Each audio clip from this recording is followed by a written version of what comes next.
آج انشاءاللہ جن آیات پر ہم غور و فکر کریں گے وہ سورہ آل عمران کی آیت نمبر 14 اور 15 ہے۔ اعوذ باللہ من الشیطان الرجیم، بسم اللہ الرحمن الرحیم۔ زین للناس حب الشہوات من النساء والبنین والقناطیر المقنطرۃ من الذہب والفضۃ والخیل المسومۃ والانعام والحرث ذلك متاع الحیاة الدنیا واللہ عندہ حسن المآب۔ قل أنبئكم بخير من ذلكم للذين اتقوا عند ربهم جنات تجري من تحتها الأنهار خالدين فيها وأزواج مطهرة ورضوان من الله والله بصير بالعباد۔ لوگوں کے لیے نفسانی خواہشوں کی محبت کو مزین کیا گیا ہے، جو عورتیں اور بیٹے اور سونے اور چاندی کے جمع کیے ہوئے خزانے اور نشان لگے ہوئے گھوڑے اور مویشی اور کھیتی ہیں۔ یہ دنیا کی زندگی کا سامان ہے اور اللہ ہی ہے جس کے پاس اچھا ٹھکانہ ہے۔ کہہ دیجئے کیا میں تمہیں اس سے بہتر چیز بتاؤں؟ جو لوگ متقی بنے ان کے لیے ان کے رب کے پاس باغات ہیں جن کے نیچے نہریں بہتی ہیں، ان میں ہمیشہ رہنے والے ہیں، اور نہایت پاک صاف بیویاں، اور اللہ کی جانب سے عظیم خوشنودی ہے، اور اللہ بندوں کو خوب دیکھنے والا ہے۔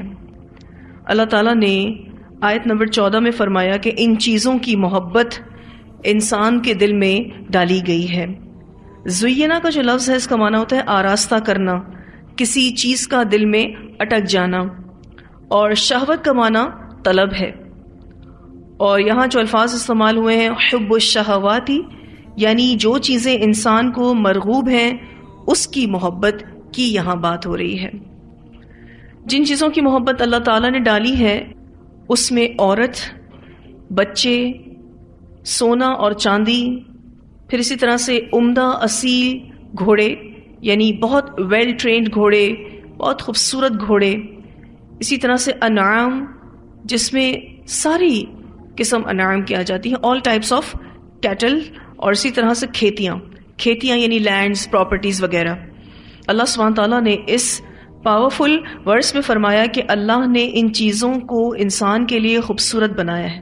یہ نہیں کہا کہ یہ ساری چیزیں انسان کو پسند ہیں۔ انداز بیاں کیا ہے کہ اللہ تعالیٰ نے خود ان چیزوں کی پسندیدگی، ان چیزوں کی محبت انسان کے دل میں کھوپ دی ہے، یعنی ان چیزوں کی محبت نیچرل ہے۔ تو اللہ سبحانہ تعالیٰ نے انسان کو بنایا اور پھر ان چیزوں کی خواہش ان کے اندر ڈالی۔ جتنا ٹائم بھی اس دنیا پر گزرا ہے، ہر دور میں ان چیزوں کی محبت انسانوں میں رہی ہے۔ گو کہ کچھ چیزوں کو آپ ماڈیفائی کر کے سمجھ سکتے ہیں، جیسا کہ گھوڑوں کی جگہ گاڑیوں نے لے لی ہے، ٹھیک ہے جی، بیسٹ ماڈل کی فاسٹسٹ کار، لیکن پھر بھی گھوڑوں کی محبت آج بھی لوگوں کے دلوں میں ہے۔ اب سوال یہ پیدا ہوتا ہے کہ ان چیزوں کی محبت ہمارے دل میں کیوں ڈالی گئی؟ اس لیے کہ ہم اس دنیا میں بھی بھاگ دوڑ کریں، محنت کریں، ایکٹیو رہیں، کام کریں، کیونکہ یہ دنیا بنائی کن کے لیے؟ اللہ تعالیٰ نے انسانوں کے لیے بنائی ہے نا۔ تو کچھ چیزوں کو اسپیشل بنا دیا ہے انسان کے دل کے لیے۔ ان چیزوں کی محبت ہمارے لیے آزمائش بن سکتی ہے۔ وہ کس طرح؟ اگر یہ چیزیں ہمیں اللہ سے زیادہ پیاری ہو جائیں، یا ان چیزوں کا حصول حرام طریقے سے ہو۔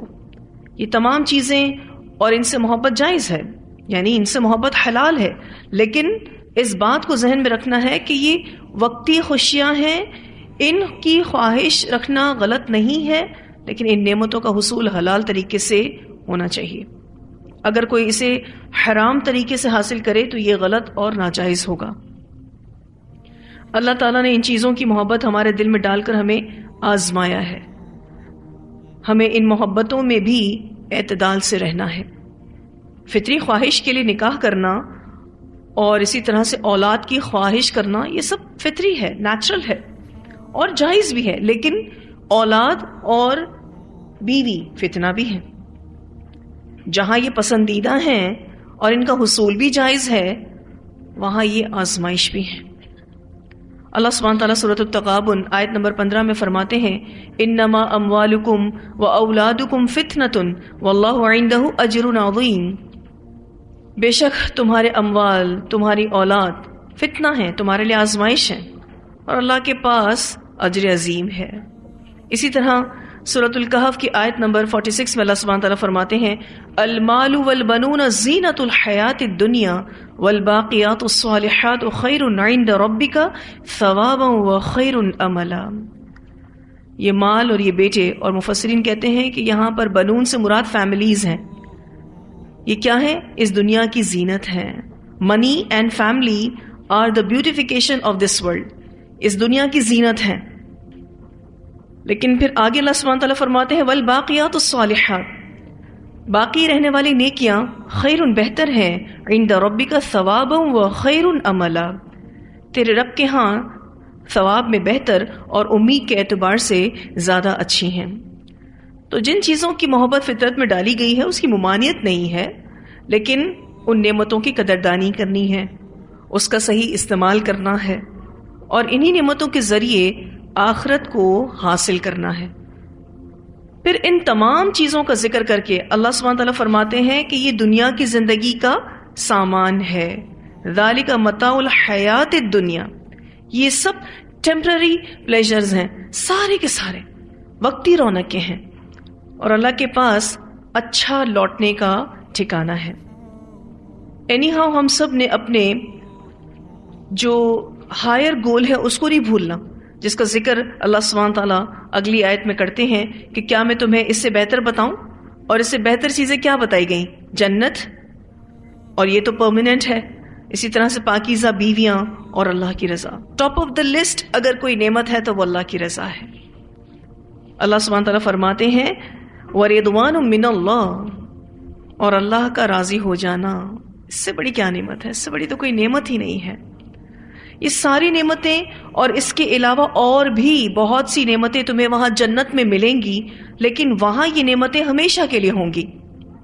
یہاں دنیا میں تو وقتی طور پر ملی ہوئی ہیں نا، بالفرض بیویاں ہیں، بچے ہیں، مال و متاع ہے، گاڑیاں ہیں، پراپرٹیز ہیں، کیا ہے؟ سب کچھ وقتی ہے، سب کچھ وقتی رونقیں ہیں اور وقتی پلیجرز ہیں، سارے کے سارے۔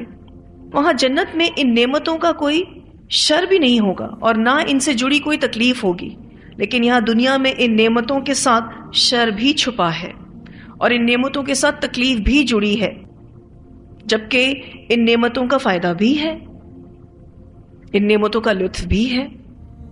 مثلا ہمارے بچے ہمارے سورس آف کمفرٹ ہیں، اسی طرح سے سورس آف پین بھی ہیں۔ ہمارے جو بچے ہیں یہ ہمارے لیے آرام کا ذریعہ بھی ہیں، اور اسی طرح سے یہ ہمارے لیے تکلیف کا ذریعہ بھی ہے۔ ہمارا پیسہ، ہماری دولت سورس آف انٹرٹینمنٹ بھی ہے، یعنی ہم اپنے مال سے لطف اندوز بھی ہوتے ہیں، وہاں اس دولت کا ٹینشن بھی ہے یا نہیں؟ اسی لیے دنیاوی ساز و سامان کو متاع کہا گیا ہے۔ متاع سے مراد یہ ہے کہ you enjoy it, you like it, آپ اس کو پسند کرتے ہو، آپ اس سے لطف اندوز ہوتے ہو، لیکن اٹس اے ٹیمپرری انجوائمنٹ، یہ وقتی طور پر لطف اندوز ہونا ہے، اٹس ناٹ فار ایور، یہ ہمیشہ کے لیے نہیں ہے۔ یاد رکھنی ہے یہ بات کہ یہ متاع ہے، اور متاع قلیل بھی کہا گیا اس کو قرآن پاک میں، کہ اتنا تھوڑا سا سامان ہے۔ بسا اوقات سامان پڑا ہوتا ہے، انسان چلا جاتا ہے، بسا اوقات انسان ہوتا ہے پر سامان چلا جاتا ہے، بسا اوقات انسان اور سامان دونوں ہوتے ہیں لیکن اس سامان سے انٹرسٹ ختم ہو جاتا ہے۔ وہ جتنے شوق سے فرنیچر بنایا ہوتا ہے گھر کا، لیکن کچھ سالوں بعد اس سے بور ہو جاتے ہیں، دل سے وہ اتر جاتا ہے، پھر انسان کا دل چاہتا ہے کہ اس کو چینج کرے۔ یا گھر کو بڑے شوق سے بنایا ہوا ہوتا ہے، پھر کچھ سالوں بعد دل چاہتا ہے کہ اس کو پھر سے رینوویٹ کیا جائے، کیونکہ ہم بور ہو جاتے ہیں دنیاوی چیزوں سے۔ پر جنت ایسی نہیں ہے، اسی لیے اللہ سبحانہ تعالیٰ نے اس آیت میں فرمایا کہ جو تمہارا ہائر گول ہے نا، وہ تم کو نہیں بھولنا ہے، اور وہ کیا ہے؟ جنت ہے، اللہ کی رضا ہے۔ اور یہاں پر پاکیزہ بیویوں کا ذکر کیا گیا ہے، اور یہ بات انڈرسٹوڈ ہے کہ جو خواتین وہاں ہوں گی ان کے لیے پاکیزہ شوہر، یعنی زوج کی بات ہو رہی ہے۔ وَأَزْوَاجٌ مُطَهَّرَةٌ، اگر عورتوں کی بات ہو تو ان کے شوہروں کے حوالے سے بات ہے، اور اگر مردوں کی بات ہو تو پھر ان کی بیویوں کے حوالے سے بات ہے۔ خلاصہ یہ ہے کہ اللہ نے یہ چیزیں ہمارے لیے حلال کی ہیں اور ان کی محبت بھی جائز ہے، لیکن شیطان نے آ کر ان چیزوں کو حرام راستے سے حاصل کرنے کی کوشش میں لگا دیا ہے۔ شیطان کیا چاہتا ہے کہ کوئی مرد اپنی فطری تسکین کے لیے عورت کو چنے، لیکن حرام راستے سے، یا پھر حرام تعلق بنا کے رکھے، اور پھر اس سے ہونے والی اولاد بھی کیا ہے؟ حرام ہے۔ اسی طرح سے بچوں کی پرورش میں، بچوں کی تربیت میں شیطان نے آ کے اتنے رخنے ڈالے ہیں کہ بعض دفعہ بچوں کو خوش کرنے کے لیے اللہ کو ناراض کرتے ہیں، پھر اسی طرح سے مال و دولت اکٹھا کرنے کے لیے حرام طریقے اپناتے ہیں، پھر اسی طرح سے دیگر اور بھی جو نعمتیں جن کا ذکر کیا گیا، چاہے وہ گاڑیاں ہوں، چاہے وہ پراپرٹیز ہوں، سبھی چیزوں کے حصول کو شیطان نے آلودہ کر دیا ہے۔ تو یاد رکھنے والی بات ہے کہ حلال راستے سے ہی حاصل کی جانے والی نعمتوں میں سیٹسفیکشن ہے، اطمینان ہے۔ ایون ان حلال مینر، ان چیزوں کو حاصل کرنے کے بعد اللہ سبحانہ تعالیٰ فرماتے ہیں کہ ہائر گول کو نہیں بھولنا، وہ جو تمہارا سب سے اعلیٰ مقصد ہے اس کو نہیں بھولنا، جو سب سے زیادہ اہم اور ضروری ہے۔ یعنی اگر کوئی شخص ان نعمتوں کو حلال طریقے سے کما رہا ہے تو بھی اللہ سبحانہ تعالیٰ نے یہ فرمایا کہ اپنے اہم ترین مقصد کو تم فراموش نہیں کرنا، وہ تو تمہیں یاد رہنا ہی چاہیے۔ اور ان سب چیزوں کی محبت بس اتنی ہونی چاہیے کہ ان سے فائدہ اٹھایا جائے، بس اس سے زیادہ نہیں۔ اس بہترین جنت کے لیے اس دنیا کے متاع قلیل کو فی سبیل اللہ لگانا ہوگا انشاءاللہ۔ اللہ سبحانہ تعالیٰ جو بھی ہمیں نعمتیں عطا کرے، ہمیں اسے اللہ کے راستے میں لگانا ہوگا۔ یہ نعمتیں انشاءاللہ تعالیٰ ذریعہ بنیں گی، سبب بنیں گی جنت کو پانے کے لیے انشاءاللہ۔ اللہ تعالیٰ ہمیں اپنی محبت، رسول اللہ صلی اللہ علیہ وسلم کی محبت، قرآن کی محبت، باقی تمام محبتوں سے بڑھ کر دے، آمین۔ آج ہم اپنے اس غور و فکر کو یہیں روکیں گے۔ وآخر دعوانا الحمد للہ رب العالمین۔ سبحانک اللہم وبحمدک نشہد ان لا الہ الا انت نستغفرک ونتوب الیک۔